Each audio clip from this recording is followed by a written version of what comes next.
कालु मकै खाने भालु जसको शक्ति उसको भक्ति नसक्नेलाई आलु गरिबीले मार्यो बेरोजगारीले मार्यो 2 दिनको जिन्दगीमा बाँच्न धेरै गाह्रो 2 दिनको जिन्दगीमा बाँच्न धेरै गाह्रो धन हुनेलाई मस्ती नहुनेलाई शास्ति मन मिल्दा सब ठिक नमिले जबरजस्ती जान्ने बुझ्ने माथि पुगे नजान्ने भो बर्बाद जसले जे गरे नि भो जमाना जिन्दाबाद जमाना जिन्दाबाद जमाना जिन्दाबाद जमाना जिंदाबाद जिन्दाबाद जिन्दाबाद जमाना जिन्दाबाद जमाना जिन्दाबाद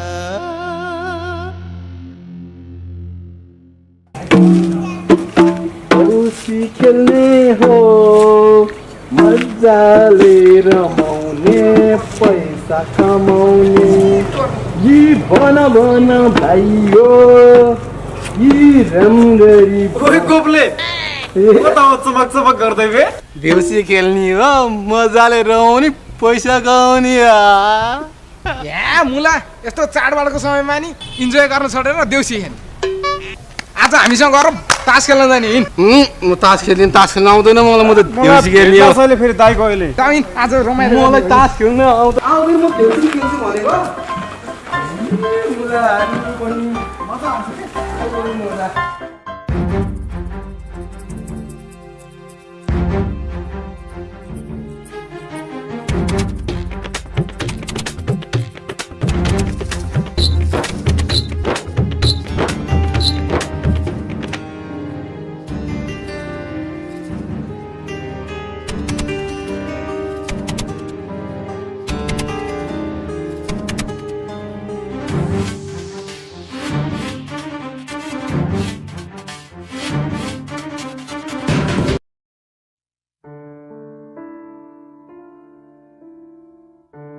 नमस्ते नेताज्यू के भयो नेताज्यू म त बर्बाद भएँ के भयो भन मलाई खुलेर नेताज्यू मैले यति दुःख गरेर भाइलाई साउदी पठाएँ तर भाइ त्यहाँ जेलमा परेको छ मलाई सहयोग गर्ने कोही छैन हजुर बाहेक हजुरको त पहुँच धेरै छ भाइलाई त्यहाँबाट निकाल्न मद्दत गरिदिनु पर्यो नेताज्यू पठाउने बेलामा विचार गरिनस् पैसा नै सबै थोक जस्तो गरिस् खाइस ठुलो भाइ के गरौँ त हजुरलाई थाहै छ हाम्रो अवस्था पढे लेखेको भए यो दिन देख्नु पर्ने थिएन मैले नि भाइलाई यही बस भन्दा साथीको लैलैमा लागेर गयो के गर्नु भगवानले नै दुःख जति हामी गरिबमाथि नै बर्साउनु हुँदो रहेछ नेताज्यू बरु म जिन्दगी भर हजुरको गुलामी गरेर बसुम्ला ल धेरै भावुक नबन सकेको म गर्छु अहिले घर जा हस् नेताज्यू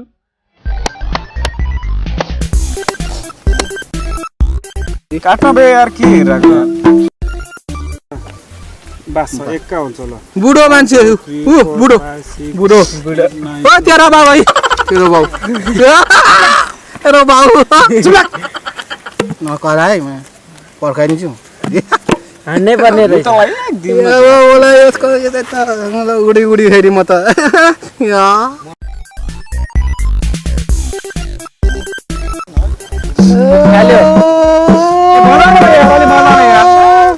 मन भयो चुप लाग्ने एकछिन नबजान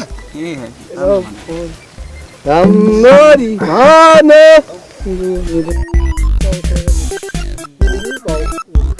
ल जितिसक्यो जित्यो जितो त्यसको बाउ आयो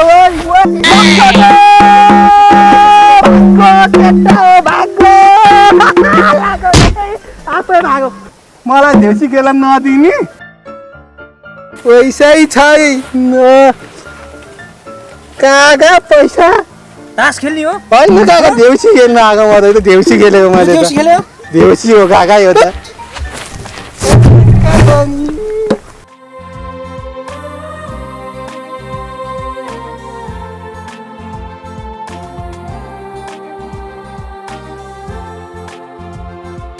पनि कति नसालु रहेछ है र म त आँखामा देखिसक्यो भने मेरो आँखा समुद्र सम्झेको छौ मेरो आँखामा डुब्नलाई। हेर म त संसारको आफूले आफूलाई एकदम भाग्यमानी ठान्छ क्या। तिमीलाई मैले पाएपछि तिमीले मेरो सामुन्ने बसिरहेको छु। के मजा गरेको? मलाई आइफोन किनिदिन्छु भने खोइ किनिदिएको। किन्ने मान्छे भेटेको छैन क्या पुच्चु। भेट्यो भने किनिदिन्छु नि। मेरो सुन भयो म त बस्दिनँ तिमीसँग। म त जान्छु बरु चञ्चल दिदीकोमा। किन? आज राति भैली खेल्न जानु छ, त्यसैको बारेमा छलफल गर्न। ए म पनि जान्छु नि यार। हुँदैन, केटी मान्छे भएको ठाउँमा पनि कहीँ केटा मान्छे भैली खेल्छन्। म तिमीसँग एक पल पनि छुट्टिएर बस्न सक्दैन क्या पुच्चु। मलाई पनि लैजाऊ न। तर कसरी?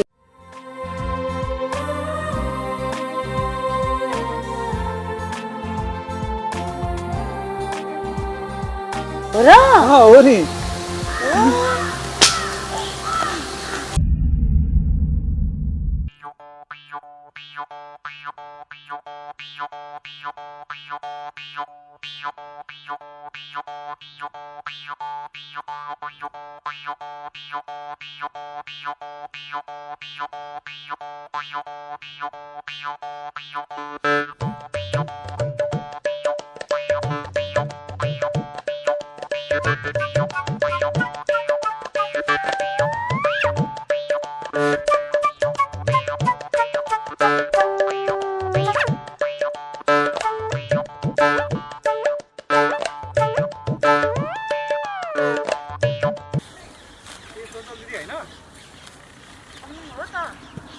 चञ्चल दिदी, हजुर भैली खेल्न जाने होइन?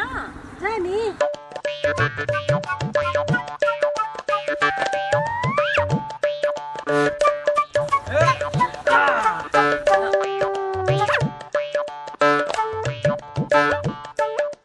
अनि अन्त हिँडेको कि मलाई मात्रै भेट्न आएको नि? होइन नि, हजुरलाई भेट्नै आएको। सबैजना तयारी भइसके, अब हजुरलाई बोलाउन आएको। हो नि दिदी, वर्षमा एकचोटि आउने चाडबाड, अर्को वर्ष त के हुन्छ खेल्नुपर्छ क्या।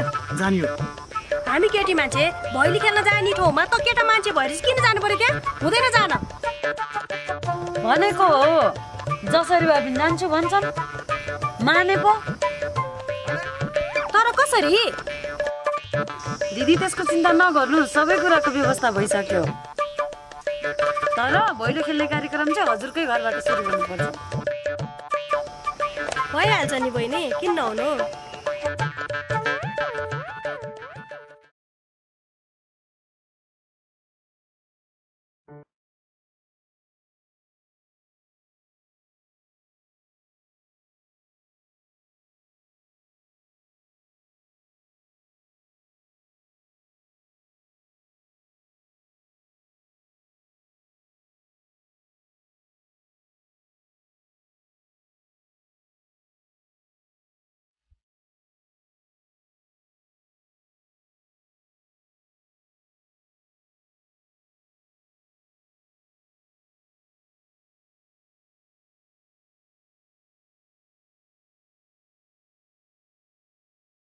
नानी, खाना खाना आइज।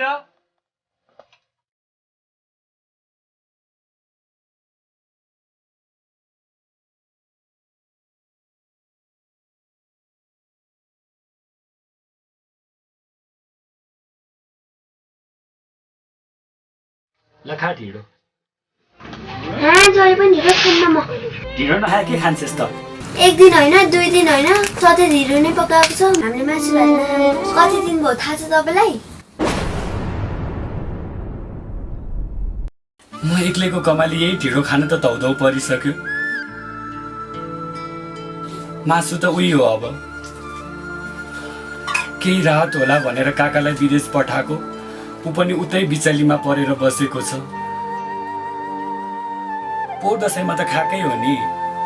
यो पालि दसैँमा आफूसँग सुक्को पैसा थिएन मासु भात खानलाई। केही गरी कमाइ भयो भने आउँदो दसैँमा खाउँला। अलि यही ढिँडो खा। बाबा, मैले के भने कि तपाईँको किचकिच सुरु भइहाल्छ। खाना खाने बेला बढी नबोल। अब त यत्रै ठुली भइसकि, बाउको दुःख बुझ। बाबा, मलाई भैली खेल्न जानको लागि नयाँ लुगा किनिदिनु न। के रे, पर्दैन भैली खेल्न जान? काल जमाना राम्रो छैन। बच्चाहरूले बोरामा राखेर पोको पारेर बेच्नु लगेको त सुनाइ होलास् नि। तपाईँले जा भने पनि नजा भने पनि म त जान्छु। यो ढेँडो तपाईँले खानु।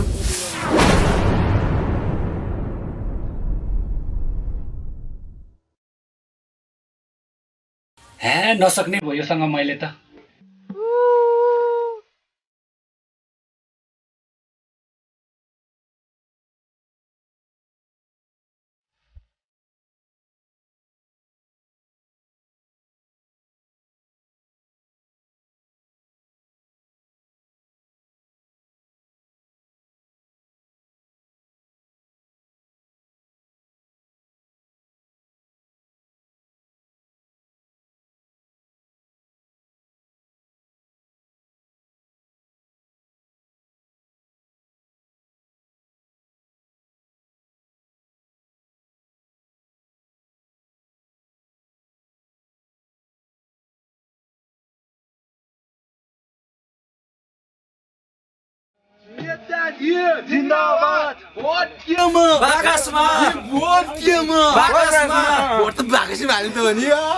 को हुनुहुन्छ होला घरमा?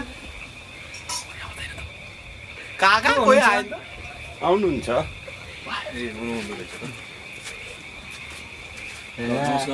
नमस्कार हजुर। सन्चै हुनुहुन्छ? हजुर ठिकै छु। सबैजना सन्चै हुनुहुन्छ? हजुर। अनि खाना खाँदै हुनुहुँदैछ है? भर्खर सके। कतै हजुरलाई डिस्टर्ब त गरिन नि हामीले? छैन त्यस्तो केही। यसपालिको अब चुनाव नजिकै छ, हजुरलाई थाहा नै छ है? हजुर। अब यसपालिको भोट चाहिँ अन्तखेर नजाओस्। अब म हेर्नुहोस् अब यसरी हजुरको घर घरमा आएको छु। पहिलाको जे जस्तो भए पनि होइन, पहिलाको नेताहरूले के गर्यो त्यो मलाई थाहा छैन। अब आउने चुनावमा मैले यदि जितेँ भने म यो गाउँलाई एकदम राम्रो विकास गर्नेछु। त्यो विकास गर्नका लागि हजुरको सानो एउटा सहयोग भन्दा नि भोटको खाँचो पर्छ मलाई। त्यसैले गर्दा यसपालिको भोट चाहिँ अन्तखेर नजाओस् है हजुर।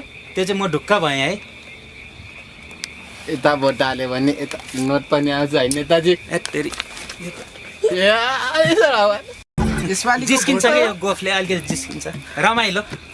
बाकसमै हाल्नुपर्छ नि यसपालिको भोट चाहिँ। बाल्टीमा नहाल्नु है, बाकसमा। नेतालाई सहयोग गर्नु पर्यो तपाईँ हामीले है। अब हजुरलाई नि पछि गाह्रो साह्रो पर्यो भने हामी एकदम सहयोग गर्छौँ। म एकदम सहयोग गर्छु हजुरलाई। भोट हाल्ने बेला भयो भने खोज्दै आउनुहुन्छ, अरू बेला दुलोमा लुकेको मुसा जस्तै लुकेर बस्नुहुन्छ। त्यस्तो होइन, योभन्दा पहिला जे जस्तो भइहाल्यो भयो। अब अहिलेको चुनावमा मलाई सहयोग गरिदिनु होला। अस्तिको पालि मैले र मेरो भाइले तपाईँलाई भोट हालेर जितायौँ, तर यो पालि मेरो भाइ मसँग छैन। चिन्ता नगर्नुहोस्, तपाईँको भाइको काम पनि म राम्रोसँग गर्छु, तपाईँलाई खुसी बनाएरै छोड्छु। तर यसपालि चुनावमा चाहिँ मलाई भोट हालेर सहयोग गरिदिनु होला है। भोट हाल्यो भने त नोट नि आउँछ है नेताजी।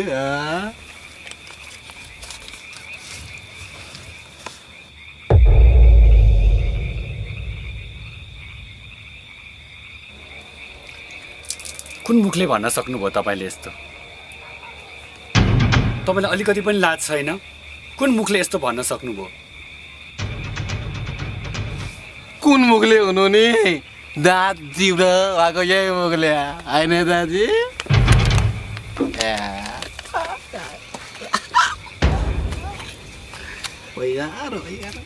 अरे वाडीमा तपाईँ जिस्किन आउनुभएको मसँग यहाँ? यस्तो स्वार्थी मानिसलाई भोट दिनु भन्दा त बरु म भोटै दिन्न। तपाईँहरू यहाँबाट निस्किहाल्नु।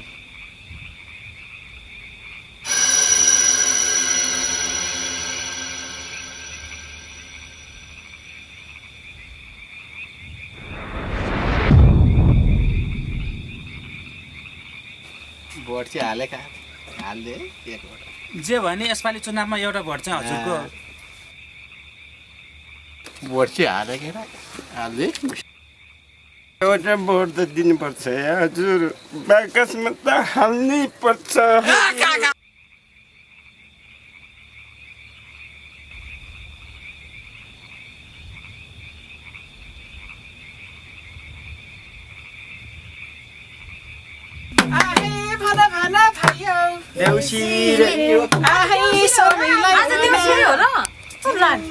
आज त भैली भन्ने हो नि।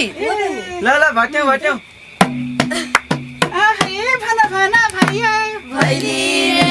आहै शर्मीलाई भन आहै राम्रोसँग भन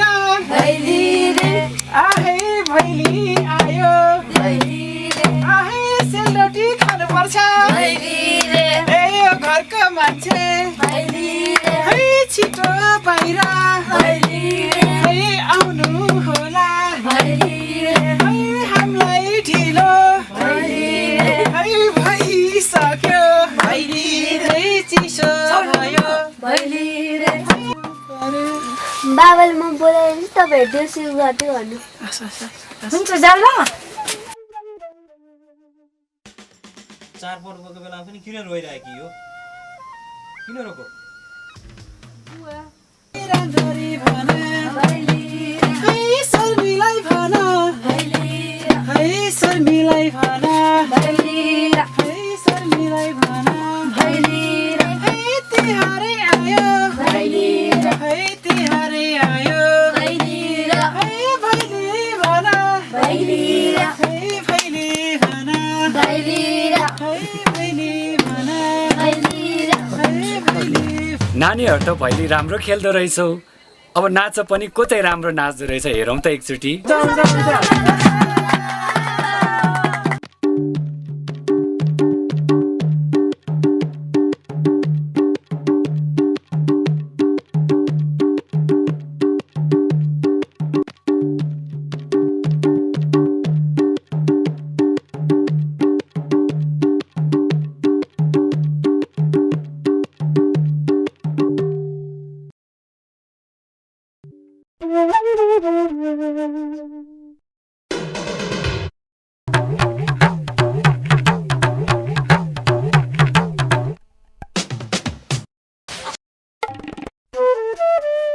ल नानीहरू भैली खेल्न आएको भनेको त बाबुहरू पनि रहेछ यसमा त